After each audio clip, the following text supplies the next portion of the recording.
Welcome everyone. Today we will be presenting an overview of incident response plan. This plan is designed to help us respond quickly and effectively to security incident. Our main goal are to reduce the impact of any threat, to protect our sensitive data, maintain business operation, and safeguard our reputation. As we know, data breach can cost millions, so having a strong response strategy is a critical. So let's go to next slide. Second slide is the scope of the incident response plan.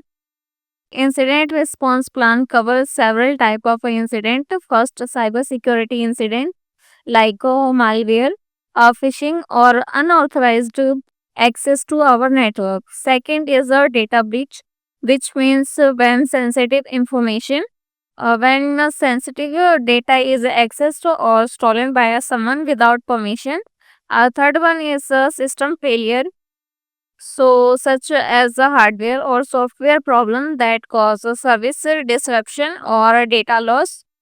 It is important to note that this plan does not cover the natural disaster or physical break. Those are handled to separate procedures. Next one is target audience or the IRP. So, who is this plan for? So, first one is the primary audience, is the incident response teams. These are the people who take the charges during the incident. Second one is the audience, company executive for making high level decisions. Second one is the staff involved in detection, so who help to detect and fix issues.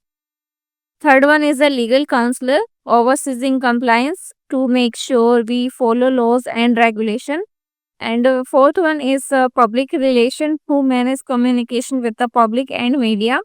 And the third one is a communication protocol who define communication channel, ensure that each group receive timely and relevant update. So next one is the key definition of incident response plan.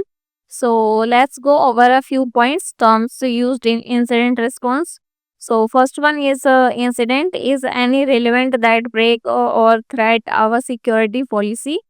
Second one is a breach, is a confirmed case where data is stolen or exposed, confirm unauthorized of a sensitive data. Third one is a exploit. Exploit is a method or tool used by attacker to take advantage of a system flows. And the next one is a containment, means stopping the incident from spreading or getting worse. Last one is eradication, is when we remove the threat complete from our system. So action is a remove to root cause and malicious element from affected the system. So next one is incident response team structure. So first one is the incident manager. Second is the forensic analyst. Third one is a communication lead. Fourth one is a legal counsel. So roles and responsibilities of IRT, means incident response team.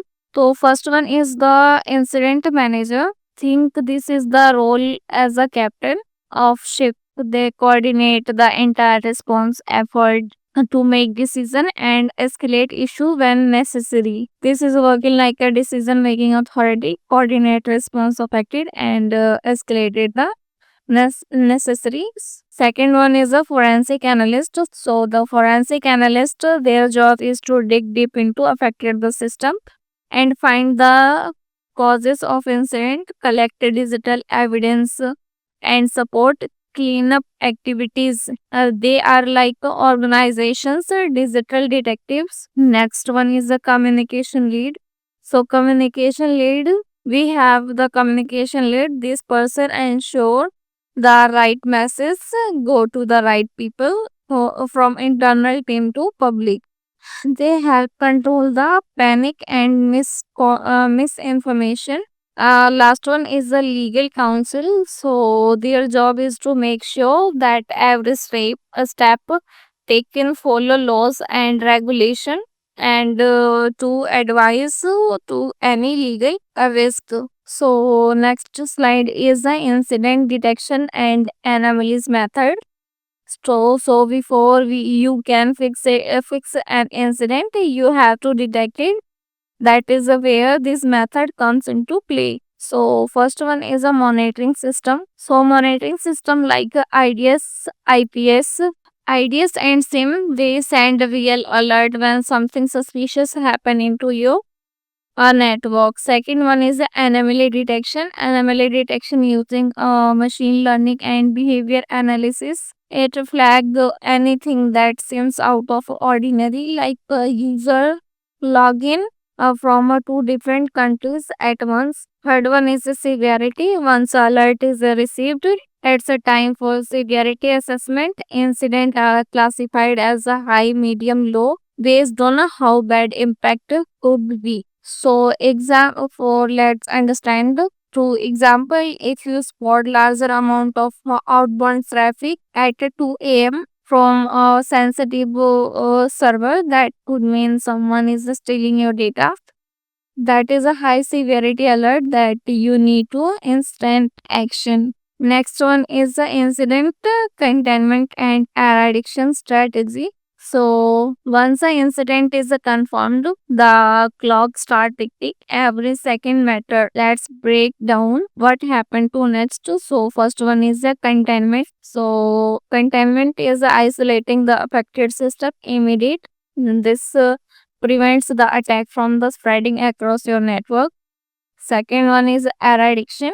Error addiction use antivirus tool and manually inspection to remove malware, suspicious account, any backdoor attacker. Third one is a restoration. Rebuild the system from cleanup, backup, and apply security, patch up, and prevent